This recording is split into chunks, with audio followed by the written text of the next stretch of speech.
Hello YouTube, welcome to another reaction. Today we're watching Pancreas's No Works video. Don't do or don't Warriors of Chaos. I'm curious what he has to say about chaos because I know he famously does not like chaos. So let's get right into the Space video. Marines are the poster children of Warhammer. Let's not pretend otherwise. You can argue about if they deserve it or not, but they are the guys that most people only passingly familiar with the various settings would look at and go, yep, that's a Warhammer guy right there. But they, of course, weren't the first. Even if you want to talk just about larger-than-life figures in a literal and figurative sense, they were not the first Warhammer creations to be that. They were not the first to wear blessed, or cursed, armor with infinite more intimidation factor than practicality, the first to ride to war in the name of their god on a crusade. That honor doesn't even go to someone in Warhammer 40k, because if you're willing to stretch some definitions, even original Warhammer Fantasy had power armor. The power here is just magical in nature instead of technological. Before there were cries of For the Emperor, before we had the End Times and Age of Sigmar, hell, before we had an Empire of Man, there have always been in some way or other the Warriors of Chaos. I'm not kidding. Here's the first ever edition of Warhammer. That's Harry the Hammer, later revealed to be a Chaos Warrior. These servants of evil go all the way back to the beginning, and even as time went on, they were still some of the coolest folks around, if proper jerks, of course. So tell me, do you want to pillage and burn in the name of the Dark Gods? Do you not care for the morality and petty goals of the weaklings to the south? Do you miss when only the main bad guys had the awesome giant super armor and want to return to those days? Well then, why don't you have a look at the Warriors of Chaos?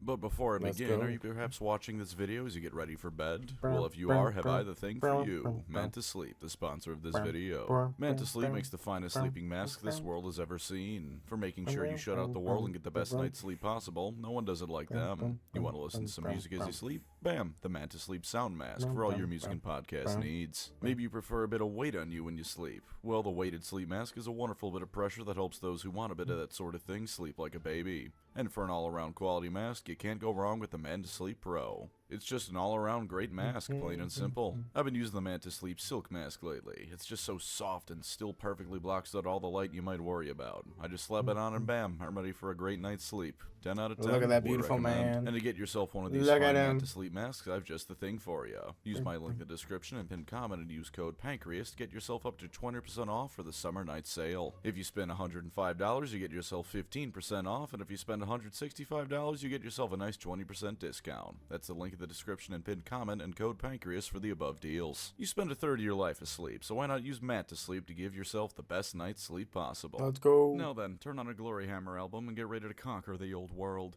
The Warriors of Chaos, unlike most other Warhammer Fantasy/Old World factions, don't have origins of being created by the Old Ones. Technically, it was at least partially still their fault. The Old Ones made humanity and fantasy for starters, which is admittedly not their fault. Humanity turned to chaos, but the origins are still there. And the Old Ones also made the polar warp gates that chaos would breach into reality from, so there's another strike towards them being involved, but directly making them? Nah, not their fault. That said, the Old One's way of making humanity imperfect does inherently relate to why the Warriors of Chaos came to be. The Elves, the first batch, were a bit too frail and tended to focus on themselves too much. The Dwarfs, the second race created, were not in tune with magic at all to the point of draining it with their mere presence. Something that, to be sure, did help counter demons, which are beings made of magic, and Tzeentch ones especially, but this was more of a hindrance than help.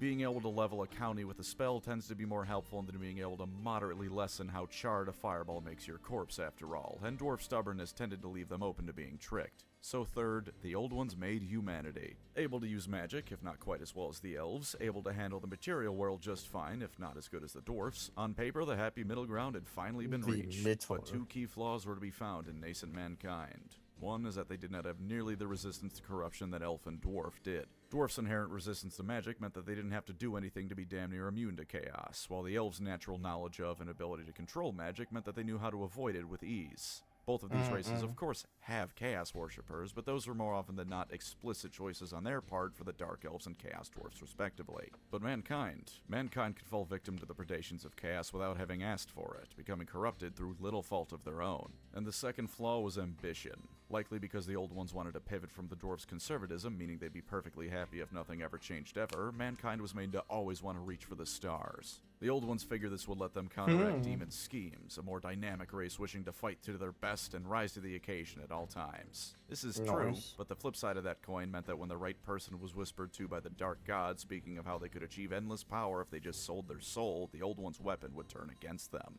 These two flaws in tandem would end up creating the groups of men that would come to make up the bulk of the monsters Such known cool as the armor, Warriors of man. Chaos. When Chaos So invaded the world for cool. the first time, the bulk of the fighting was done by demons, who without the vortex to siphon magic from the world could manifest with almost no effort. But early on, mankind must have been active under Chaos's thrall at least somewhat, for how else can you explain Bellicor, the first demon prince? But Chaos was pushed back by the combined efforts of the Lizardmen, Elves, and a few others here and there, and became much more isolated to the north. And the adaptability of mankind meant that they could live anywhere, including the frozen northern polar regions of the Warhammer world, where resources are scarce and the whispers of the gods of Chaos anything but. Chaos also exists in the South Pole, side note, I didn't forget that, but no followers of it are down there because there's no people there. Why would a Northman go to the southern gate to reach the gods? That's just too much traveling for the same result. Not all Chaos followers come from the north, of course, so not all people up north are full-blown Chaos worshippers. Not to the extent you might think, anyways. Many of the southernmost tribes of Norsca actually interact with the Empire quite peacefully, engaging in trade and more. But the Chaos gods are always present, and the farther north you go, the more obvious this becomes. The fact many of the ancestors of the now Norskins, known back then as the Norsai, were driven out of their homes by Sigmar himself only fueled their grudges against the Southerners. Not that Sigmar just decided they were whack, they had raided plenty often and killed his father, but valid or not, the grudge remains against the South. The main groups that become Grudge. warriors of chaos are the Norskin, Kurgan, and Hung societies of tribes. The Norskins are the most well-known, especially nowadays after being a faction proper in Warhammer Total War rather than the occasional model in the Warriors of Chaos army. They're Vikings. There's a decent bit more about them, like how they oftentimes call the Chaos gods by names such as the Hound or the Crow, but they're Vikings. The image that comes to mind when I say the word Vikings is at least 90% accurate, I promise you. The Kurgan are the next group, and to once again simplify, they can easily be called Chaos Mongols. They're nomadic people who live in the steppes, ride horses, and used to be united under a great Kurgan before the Empire fell apart. They're particularly nasty groups of Chaos worshippers to the point of deforming really? children as they grow up to try and push along more chaotic mutations. Oh, And then we dude. have the Hung, who are like the Kurgans but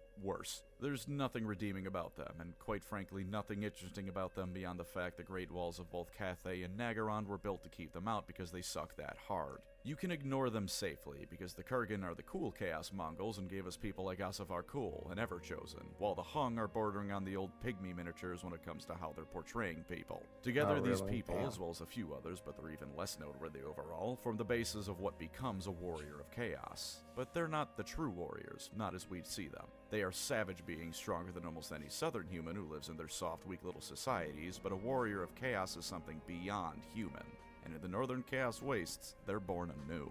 All of these people constantly fight amongst themselves and each other, more than they fight southerners even. To die Oh, in battle really? in the service of the most primordial of gods is a blessing, after all, even if to the outside observer it looks like you died because Zinch was bored and this was his version of watching The Simpsons on repeat. Every now and Fine, again, that's true. however, we find ourselves a marauder built differently. Communing with dark powers or taking the esoteric path of walking far enough north, they emerge brimming with power and wearing cursed armor from the forges of the gods themselves. Even more rarely arises a true leader capable of wrangling some of the tribes of chaos together into a properly organized invasion into the south of the Warhammer world. Under these figures, what happens are not simple raids, but the massed forces of chaos besieging entire sections of the Empire I or love this Kislev. floating And on the islands, that's a rarest cool of image. occasions arises a chaos lord to bring shame to them all. And Sorry, I gotta stop real quick. Man, I love Warriors of Chaos. They look so like the armor just so cool and iconic. It's I would say a level of iconic, far passing like Chaos Space Marines or whatever. Their armor's just peak. Like you would know the moment you see a Warriors of Chaos, you know that's from Warhammer Fantasy or Age of Sigmar. It's so cool. never chosen. Handpicked by each of the Chaos Gods to lead their Look at hordes, that. demonic and mortal powers Look alike at that. pile Come under them. on. Though we know from the end times who was the one to finally do the world in, those that preceded Archaon were no less mighty for their part. After all, they had to contend with a setting the parent company wasn't intending on executing at that point of the timeline, not the silly Billy Brigade that was everyone not part of Chaos during that event. At the time of the Old World, no Everchosen has truly wrangled the various tribes under one banner yet, but there are whispers coming from the north of a Chaos Lord who may damn well be the next one. The forces of Chaos are marshaling in ways unlike anything So but cool. as if led by such a figure, organized in ways they would not be without a leader of such caliber to guide them. Figures such as Friedel the Chainmaker, who would be decade or perhaps century-defining threats in better times, are just the most Oh. prominent of the repeated and devastating Armor incursions looks into cool. the South. For those who've managed to hear the whispers, and also those of us who knew the Warhammer fantasy timeline, but let's not ruin the mystique, they say but one name, Asavar Kol. The next ever chosen is right around the corner, ladies and gentlemen, so even though we know he fails, you can expect the Empire and more to have their work more than cut out for them. Especially because they've never been more divided than as they stand now. And as a Warrior of Chaos player, it is your time to shine. The weakling followers of Sigmar and Urson are ripe for the taking to be sacrificed to the true gods of the setting. The dwarfs are worse off than ever before, the elves are isolated, Grand Cathay's dragons are nothing before the might of chaos, and everyone else is barely worth considering. Why should you let the shattered echoes of the vampire counts or some worthless greenskins stand Chaos in your looks way? so cool, Better man. yet, why stop there? Chaos is always infighting, is it not? And your army is your own to build. Get the narrative games going with your local group, and when Asavar Kol finally rolls around, don't greet him as you would your overlord. Greet him as a pretender to the throne of the Ever-Chosen that's so rightfully yours to claim. The possibilities are as endless as the whims of chaos, so why not get into why you should play this army? To start us off, the Warriors of Chaos are the most brutal of bastards in a setting full of nothing but brutal bastards. As per their most basic of lore, they live in a world where survival is never guaranteed, and the worships of the gods is not what it is in the South, of theological debates and arguments over whose preachers are best. Worship here is the simple fact that they are real, and the simple fact that if you piss them off, you're gonna suffer greatly for it. They have thrived in the frozen wastelands of the North by being the most monstrous and effective raiders in all of history, marching southward to take what they need and return victorious. They prove they're strong enough to do this and thus lead these expeditions by first being strong enough to call themselves true warriors of chaos, marching into hell and coming back out with the most awesome armor Warhammer's yet put out. I mean, look at these guys. Metal as all hell, they are. The strongest in Warhammer fantasy, and indeed the old world, lies to the north. In terms of pure might, you'll find none who can truly match them, if only because Grimgor Ironhide may or may not be around quite yet. On the topic of the gods being simple facts of life for them, they're also a Warhammer faction purely inundated in fantasy. Even the simplest of marauders is likely mutated to some degree or other, be it some strange colored eyes or a tentacle instead of some limbs or a digit. Warriors of Chaos up the ante by wearing the aforementioned cursed armor they can never take off in the direct service of the dark gods, be it one in particular or all at once. Or whichever god they're trying to con at the moment, for all that rarely works out well for the guy trying to do it. Magic runs through the very landscape. Evil magic, sure, but still magic. Horrific monstrosity that may or may not have been human once upon a time lurk around almost every corner. So cool! The men of the North haven't just survived, they've conquered it. When even the humblest of Norscan marauders raids Nordland, he does so with the purpose of, yes, getting mundane needs like food met, but also making at least a sacrifice or two of a prisoner to the dark gods. When the Chaos Warriors proper march forth, it's because the gods have spoken and the only word they know is kill. If you want an army inundated in fantasy in a fantasy setting, this is the best choice around. There's no action they undertake mundane in nature. They can be quite varied as well, something I'm delighted to say returns in the rules sections with one major exception. There's 4 major chaos gods to worship and plenty more minor ones if you dig through some old source books, so you already got that covered if you don't want to do any proper lore making of your own for your personal army. And motivations can vary from warband to warband too. Some tribes of marauders view any Southing attack on them as an affront, others as fair game for all the raiding they do to them. Some are hordes motivated by genuine devotions to the gods, others collections of traitorous bastards all trying to play each other and come out on top that only pray to the gods because they'll get their souls eaten if they don't. Some can have genuinely sympathetic feelings and desires, such as Lord Mortkin, who is the coolest guy ever, and by God do I wish he didn't exist for only a single lore blurb in 8th edition fantasy. If you can think of a reason someone would be crusading around with the Vikings and Super Soldier Vikings, it's lore friendly. You think every Chaos Lord started off evil? Remember what the road to hell is paved with, folks. Although in Warhammer, the pavement on that is mostly skulls, I'll admit. And speaking of admitting things to ourselves, morality. A sympathetic villain, one with understandable backstory beats that can make you understand them or even root for them, is great. Transformers 1 is a banger movie and makes you continue on some level feeling for a guy who just ripped someone in half. Personally, I don't want that here. I want a cackling madman raining down magical hellfire on his foes because he can. I want a warrior who's barely more than a rabid dog ripping people in half because Khorne loves that shit. I want an army of evil incarnate, people who raid and pillage into the civilized world because they're evil, they know they're evil, and they love every second of it. and that's what the Warriors of Chaos gave us. These rampaging psychos sacrifice people to evil deities and demons, murder each other to prove to those same beings that they're the coolest and deserve all the rewards, and that's all before the previously mentioned Southling slaughter. Almost every one of the Warriors of Chaos are utter pricks, and some are the evilest beings around. Maybe not quite the evilest, but that's hardly fair to judge them for that when they exist in the same setting as the Skaven. And the Warriors of Chaos just do it in a way that the Skaven don't, for all that it is admittedly a bit less entertaining. They do it for power and glory, and throw themselves into the worst of conditions and battles to get those two things. There is no room for true cowardice. Big armor boys, Anyone goddamn. who showed such traits were weak and deserved to be punished and killed anyways. If you want an army of nothing but Sith Lords and Warhammer, then congratulations. You found it. You are the end-all be-all of Warhammer bad guys, and you should be reveling in it. They can be sneaky evil too. That's nice to see. Chaos cults litter the civilized nations, from the Empire to Kislev and even Cathay. Bretonnia too, but I'd hardly call them civilized. From within these nations oftentimes lies the beginning of a chaos invasion, as anyone from the lowest of peasants to the highest of nobles can secretly be setting the stage for the proper warriors to descend, perhaps even joining them.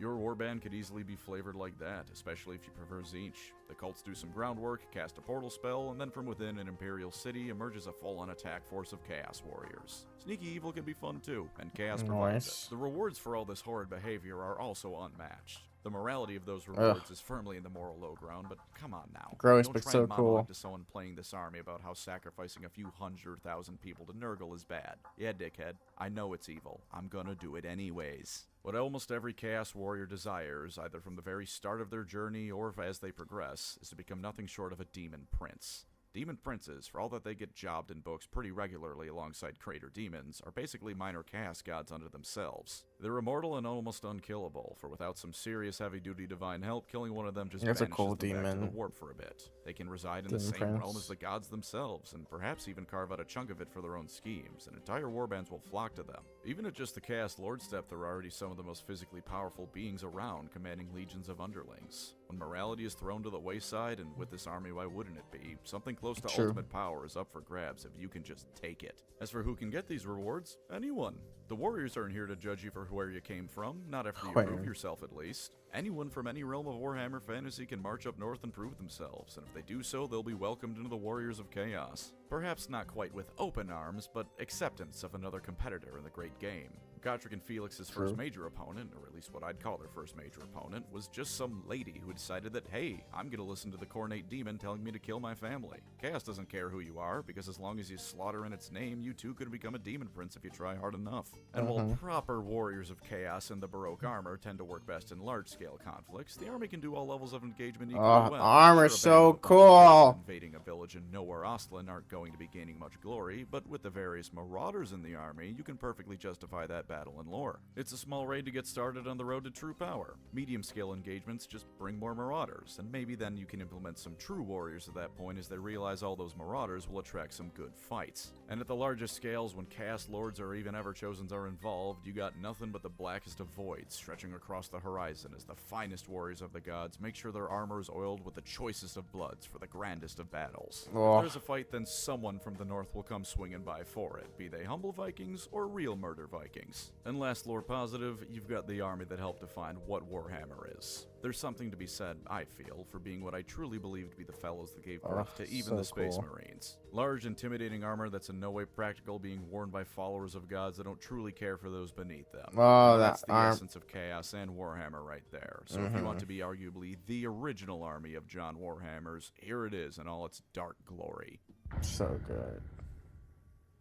Overall Army special rules first, then we'll get more specific, though funny enough, the overall rules are going to take a lot longer. First off, ensorcelled weapons. Units with this keyword automatically get the magical weapons rule and -1 to AP on their hand weapons. So before anything else, anyone relying solely on heavy armor like dwarfs is in for a bad day. This stops applying to special weapons, so your great swords don't get to automatically turn anyone's armor into paste, but it still means that even the most basic weapon a Warrior of Chaos has with this rule is going to pound standard troops into mulch. Chaos armor, meanwhile, gives you a ward save of whatever number is specified next to the keyword. This is the gear people trade their humanity for, after all. It damn well better be worth it. As a bonus, True. your wizards can wear it freely. Everyone else complaining about their wizards being squishy? That's a them problem. They should Not spend more us. time in the gym. Eye of the Gods, meanwhile, is the rule for turning your already strong characters into utter monsters. During the command phase, a character with that special rule can roll a d6. If you roll a 1, you either get Stupidity as a special rule or a -1 to your leadership if the model already has it. Not great. Not great, but everything else is purely beneficial. A 2 gives you +1 to initiative until the start of your next turn, with the 3 doing the same but for toughness. The next 3 rolls are even more BS because they're permanent. 4 gives you +1 to their weapon skill, a 5 +1 to their attacks, and a 6 +1 to strength and leadership. Yeah, it's gonna suck if you get Stupidity, but you have a 5 out of 6 chance for something positive and a 1 out of 2 chance for permanent benefits. Roll that shit every chance you get. Go wild. Of course, Chaos doesn't yes. want cowards and wants those who take chances for glory. It is admittedly a shame that the system was toned down, because in old fantasy you could become either a Chaos Spawn or a Demon Prince, but this is still fun and flavorful, and in terms of gameplay it's You can do pure that? That's benefit. crazy. Plenty of units and characters can also take a Mark of the Gods. Those are easy stuff. With Khorne, you get the Frenzy rule. With Nurgles, any unit attacking something with Nurgle's mark has to reroll natural hit rolls of 6. Turn a guaranteed God. hit into a miss through the power of how badly you reek. Slaanesh gives units +1 to initiative during the first round of any combat, and if the majority of models in a unit all have her mark, all panic tests are automatically passed. Tzeentch gives its bearers a bit of magic resistance to ignore spells, and the Flaming Attacks rule to make Tomb King players cry, and if a wizard with it joins a unit with a unit strength of 10 or more, they get +1 to casting spells. It does go away if enough people in it die or the wizard leaves, however. And in a startling change of pace that's still welcome, there's even a Chaos Undivided mark. Real simple. Anything with it can reroll all failed fear, panic, or terror tests. They've seen the Nice. depths of chaos. You gotta try damn hard to frighten them. The Undivided mark also comes standard on more or less the entire model range, so as a bonus, this army is hard to damage the morale of, even if the stats might suggest otherwise for a few chaff units. Their magic lore is also solid, with room to choose how that getting horse spells looks works dope. for whatever you want. After you randomly roll for your spells, you can discard one for either a given lore signature spell or a corresponding spell based on which mark they pick. So if you gave them Tzeentch's mark, they can choose Tzeentch's spell on the Lore of Chaos. Those with the Mark of Khorne do miss out on this, but if you have a wizard, not only can they not take Khorne's mark, but why would you want to do that with them anyways? As for the Why spells not? themselves, That's the fancy. Undivided one reduces enemy movement, Slaanesh's gives an enemy unit strikes last, Nurgle's is an enchantment that increases its target's toughness by 1 while in play, and Tzeentch's is just a magic missile. The raising of Westerland Arcane Journal also helps Marauders by letting them snag their own marks, basically. They're once a game effects that don't replace the Mark of Chaos Undivided, which comes on all units by default, so that's damn helpful. +1 to weapon skill for Khorne's bonus, +1 to toughness for Nurgle's, poisoned Makes attacks sense. for Slaanesh's, and a 6-up ward save for Tzeentch's. Makes There's a ton of sense, extra makes stuff sense. Westerland also added, but to save time, I won't cover it here. Alright, almost done with the busy work. Their magic items are good, like the arcane item that gives wizards near the holder +1 to casting rolls, or the sword that lets them add a d3 to their strength value, -2 AP, strike first, d3 extra attacks, and Jesus. magical attacks. Yes, obliterate this unit of dwarf ironbreakers in one turn, why not? Now, of course, if you roll a 1 to hit with that weapon, you have to resolve that attack against either the unit your wielder is in or the unit itself if they're alone, but be reasonable. For all that monstrous value this weapon gives you, just take it. What's a bit of friendly fire between damned comrades? Even their low-cost magic items are goated. 5 points to reroll on the Eye of the Gods table once? Yeah, that's absolutely worth it. That can either save you from stupidity or give you a chance for a permanent +1 to something you really want. There's also Gifts of Chaos. Only 1 each can be taken per army, but they're also good. The most expensive means any hit rolls of 2 automatically fail to wound against the bearer, meaning all attack rolls have a 1 in 3 chance to just not hurt them if they even hit to begin with. Damn. Another gives them an extra arm, which therefore translates to them having 1 extra attack, making this not only a great way to spam someone with a flurry of blows, but it is to my knowledge the closest thing Warhammer Fantasy has to General Grievous, and therefore his peak. Okay, True, actual true. army time now. First off, you have infinite room to customize. You know how many mount options a Chaos Lord has? They have 6. Plain old horsey, 6? a demonic horsey, 2 kinds of chariots, a manticore, or a chaos dragon. Oh Give my them gifts of God. Chaos, all sorts of weapons. Oh, now Lots there's of chaos. This There's an actual includes the lesser dragon versions of the war now. characters, sorcerers, even your most basic of units have room for all sorts of upgrades. If you want to get creative with list building, the only competition you have in that department are the high elves, and even then, I still think there's more room here than there, which is impressive because they have a lot too. Assuming you didn't click on the video and then immediately fall asleep till now, I'm sure you heard me just say that I'm passing by a whole list of things added because of how long I'll be going on about specific extra rules and buffs you can take and get. One game your lord is kitted for killing characters, the next he specializes in mulching through chaff. The corrupted sky of the Chaos Wastes is the limit for customization, even between a That's single so model. cool. Once you pick out God, your army, Chaos what do you Warriors are expect so to go cool. well for you, though? Well, almost everything. I'll level with you. The Warriors of Chaos have the best in almost every category of gameplay. Like I said earlier, it'll actually make the rest of this segment fly by pretty quickly because of how simple it is to explain. Level 4 wizards are easy for them to get, for example, and for more traditional leaders, Chaos Lords have a weapon skill of 9, strength and toughness of 5, 4 wounds, 6 initiative, Oh, 5 that guy dex, looks and so leadership cool. 9. Before you even think about giving them fancy magical weapons, they're already flipping the light switch off on anything in front of them. Death is here for you Imperial weaklings, and that's before you put the dude on a dragon. Even normal Chaos Warriors have weapon skill 5 and strength and toughness 4. The moment you get into melee with anyone but the dwarfs, they're gonna melt. Near everyone in the army also has heavy armor, and Chosen as well as the Lords can take full plate armor for damn near 0 cost, so your opponents aren't going to be able to wound you easily either. All of your Nice. other roles in the army also perform spectacularly, beyond basic infantry. Chaos Trolls and Ogres can smash through lines quite well. Chaos Knights and the Chosen variant are some of the best heavy cavalry around. Marauder Horsemen are decent enough at charging down foes such as archers. Almost any role you can think of can be filled to great effect, because units in the Warriors of Chaos are just good. These are beings who've devoted their lives to the devils of the world, and in return they receive their blessings. They damn well better be outperforming everyone else. Hell, just Chosen, the elite infantry, are equal to some unnamed generic character models other armies have. Oh, They're that really? good. Chariots, Manticores, Chaos Dragons, genuinely, there's something for everyone. Be you a fan of Monster Mash, weaker units like Marauders, or the classic blocks of Chaos Warriors. Dragon Ogres especially, who are just unfair to fight. And with Marks and more added in, your basic Chaos Warrior can give enemy elite infantry a hell of a fight, and even if not, they'll at least need some time to properly chew through your forces. Special shout out to Chaos Warhounds, which by virtue of being fast, cheap, even with some small buffs, and Vanguard, mean they're some of the best at not only being chaff, but harassing key enemy units. There's ways to inflict fear and terror on your enemies, there's ways to quickly move up the board, you have a good magical game, you beat damn near anyone in a challenge situation if they're stupid enough to say yes to you. You have enough units and abilities across a variety of fields to avoid being a one-trick pony for the most part, and with all the upgrades available to you after your first few purchases of this army, you could play surprisingly varied games without swapping out a single unit. You can also That's so fairly cool. easily ally with armies such as the Beastmen, particularly with one of the armies of infamy the Warriors have. If you somehow needed more variety, it ain't hard to get. As for some non-rules tabletop positives, one is that the quality of the models has mostly held up. The old Chaos Warriors were some of the most simple yet elegantly designed units I've seen GW put out, to hell with what any pure AOS players say.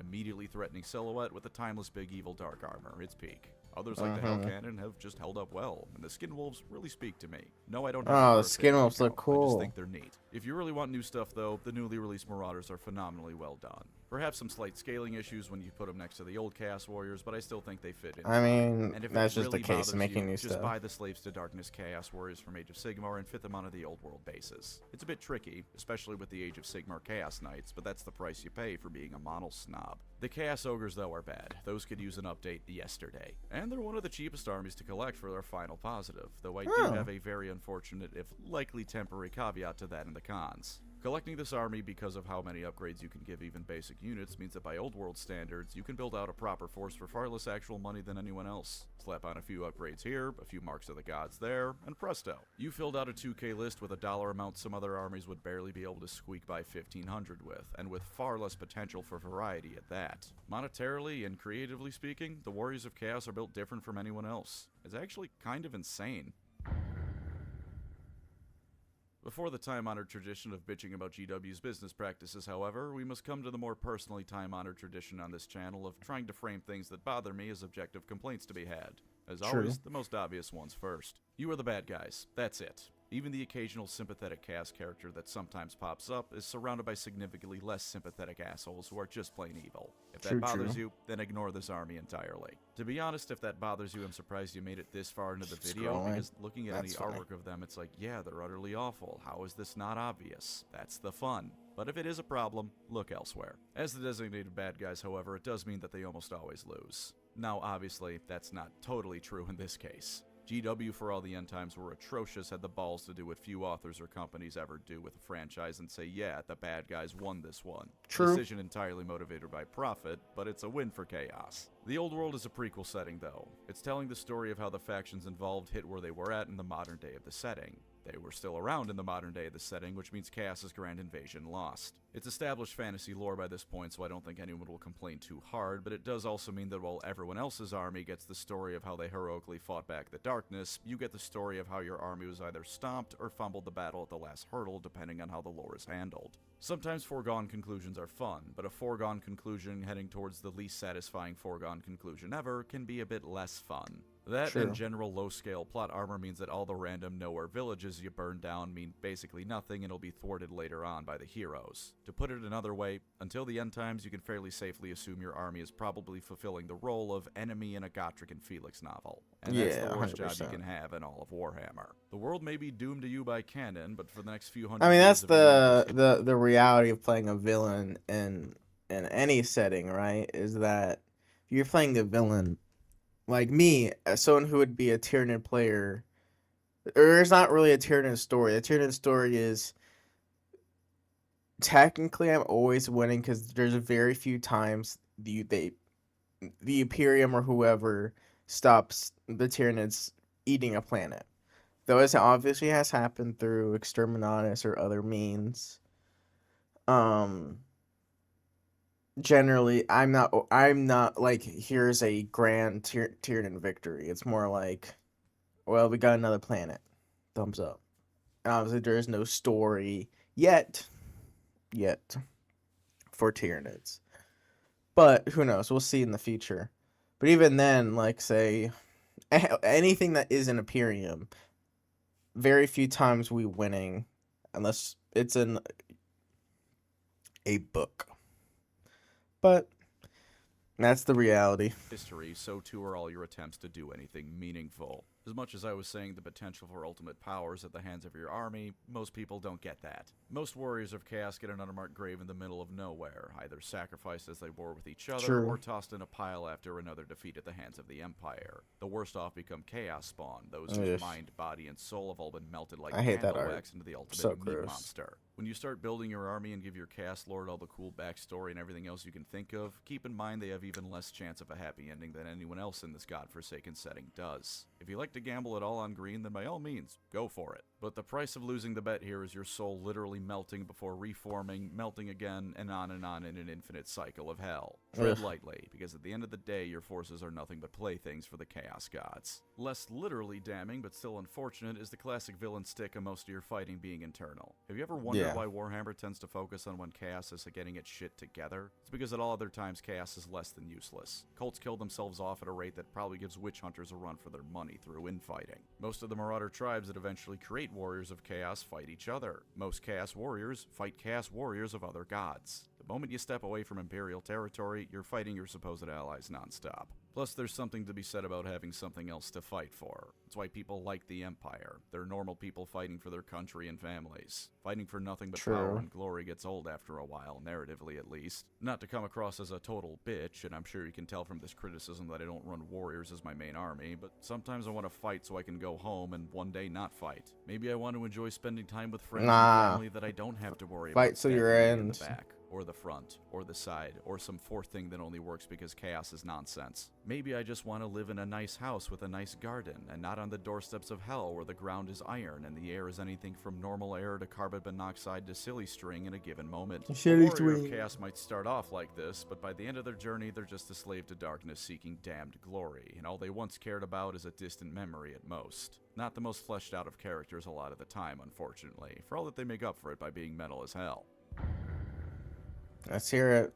This will be much like the dwarf downsides, truth be told, because much like them, there's few complaints, but what's here is all the more glaring for it. The bulk of your army is fairly slow compared to equivalent units in some other factions. Chaos Warriors only have 4 inches of movement speed, and your Chaos Knights, while terrifying, are certainly no Illyrian Reavers. Charging up the battlefield is going to result in you taking some hits. There are, of course, faster units to mitigate this, as mentioned earlier, such as the Chaos Warhounds, but the flip side is that your fast units will fall apart just as fast as they rush up the battlefield. Proper positioning is needed for your chunky boys, and they can eat hits no Chunky problem, but if you boys. suffer sustained firepower, you might need to accept a few losses before the melee begins. You might have also noticed that not once did I mention a ballistic skill in your range's roster, and said that they're the best at almost everything in the game. That's because your book is lying to you, and this army's ballistic skill doesn't exist. Oh sure, they printed one for the unit stats, but it doesn't matter, because only 2 units in your army have a proper ranged attack. One is the Marauder Horseman if you give them javelins. This ranged attack is mid at best. The other is the Hell Cannon, the artillery piece that's technically a behemoth. It hits damn hard, I won't lie to you, but it also has some of the most devastating misfire rules in the game, potentially killing everything near it if you roll really Oh my poorly and it God. blows up, or just eating one of its handlers, or alternatively, charging 3d6 inches directly into your enemy front line. That's what happens when you use a demon as a battery, kids. Otherwise, though, True. you get no ranged attacks aside from spells and the occasional dragon breath weapon. So when I said earlier you might be eating some shots on the way to the front line, what I meant is that, yes, you will be eating shots. Your opponent also knows what you're going to be doing as a concept, as with all primarily melee armies. You can absolutely mix things up, like I said, going all in on heavy knights or bringing some more hounds for quick flanking maneuvers, but at the end of the day, you will be charging into melee. Don't fool yourself into thinking that your Marauder Horseman javelins will carry the day on their own. And as for the Hell told a Cannon, warrior it is help me. scary, but also nearly 215 points unless there's been a rules change I missed. It ain't cheap, so while I don't have any inherent recommendations against it, do keep in mind that if you really want that ranged attack, you're paying for it. That's such a If you good desperately image. want more That looks ranged like options, for a you can game find ways to cover. include Ungors with bows into your army, but if you're fiending that hard for ranged attacks, maybe just switch over to another army. Speaking of expensive things like the Hell Cannon, though, why do you think I said this army is cheap to collect? Everything you have is pricey points-wise, because unless the Ogre Kingdoms make a surprise reappearance in Escape Legends, you are the elite army of the old world. This has the usual caveat of if your big point sync unit or model dies early, then you're probably screwed, but it goes deeper with the WOC especially. I didn't tell a lie when I said that this army has some of the most varied styles of play, nor did I lie when I said that they have the best models in the game for almost every category.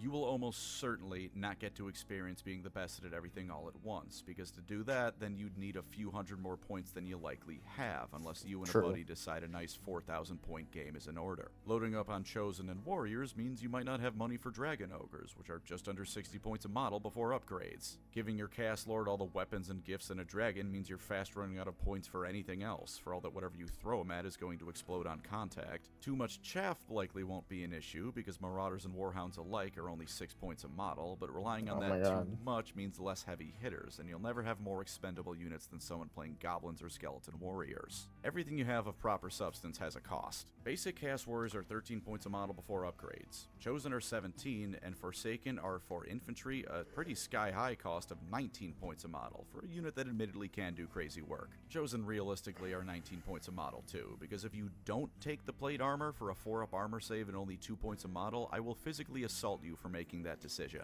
You have all the choice in the world here, but you can only make so many of them before you break the bank. They also only have 2 special characters, which is sad for all sorts of reasons. That's a small number to begin with, but it's especially upsetting because a ton of their characters that were around in Old Fantasy are still alive at this point. Sigvald is hundreds of years old, and Kolek Suneater the Dragon Ogre would also absolutely be around now. There's plenty of options to choose from, even if you don't want any crossover with Age of Sigmar characters, and yet we get none of them. Friedel the Chainmaker is awesome, and her stat line is terrifying, but she's also not too worth taking if you aren't running the Army of Infamy designed to work with Marauders. You can kit out an Exalted Champion, the step down from Cast Lord, to be roughly as killy as she is for a cheaper point cost. And then there's Galrock the Great Drake. Aside from being a dated and still admittedly creative model, he's highly dangerous in melee, a level 4 wizard with a dark magic spell school, and aside from his breath weapons desperately trying to give this army a ranged attack, he can once a game use a different breath attack. It forces enemy units to take a toughness test, which if they fail, they flat out die, which is always funny. He's also 465 points, and at the start of every turn you need to take a leadership test or he goes down to a level 1 wizard, has random movement, and if in melee combat, D3 of his attacks are directed at himself. The lore reasons of this are that he's a 2-headed dragon with the original noble spirit of an ally of the High Elves still fighting to resist his corrupted self.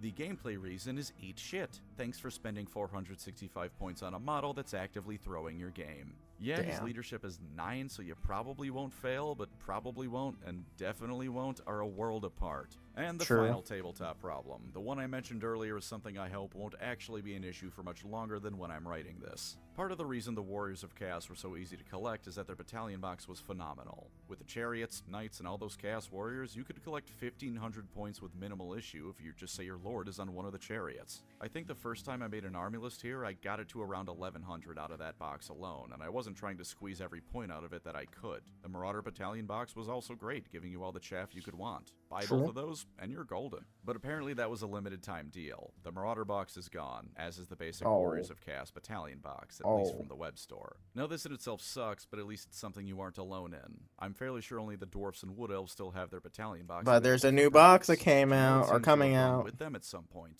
Chaos Warriors. I'm not making this up. How could I? If I, as a joke, told you that in the Warriors of Chaos section of the web store you can't buy Chaos Warriors, you'd call me a dirty liar. And I'd agree with you because that's the dumbest thing I've ever heard, but it's true. As of time of writing and recording, you can't buy Chaos Warriors to play in your Warriors of Chaos army. Is Zinch doing this? What the hell's wrong with the world right now? I can only hope that means an update to the sculpts is on the way, but I mean, it's the Warriors of Chaos. That's crazy up until yesterday. For the Warriors of Chaos. I am having a stroke. I'm sure they'll just be updating the kits, but if only because I find it so funny, I won't be removing this segment even if by the time the video goes live it's no longer the case. Because for at least some amount of time, if you wanted to play the Warriors of Chaos, you could not purchase from Games Workshop any Warriors of Chaos. So on what is legitimately the most baffling note I've ever ended a video on, that was the Warriors of Chaos in the old world. The evil marauding monsters of Warhammer Fantasy, crushing all who oppose them beneath their demonic Total War, though. Just make sure you don't get shot off the board before you can close the gap.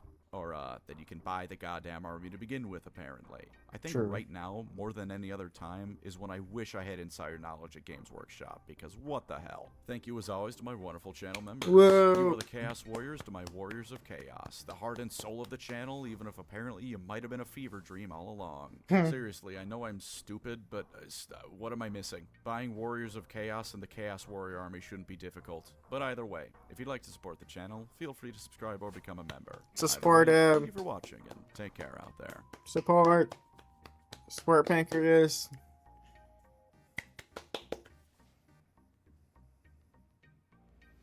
That was a good video. Oh my god, that's a lot of numbers. Warriors of Chaos is always they're the coolest. They're the coolest.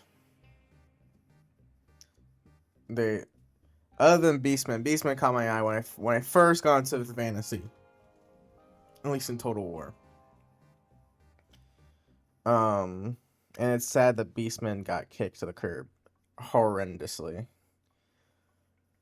And I wish on both POS and 40K Beastmen were more present in some faction, right? 40K is harder.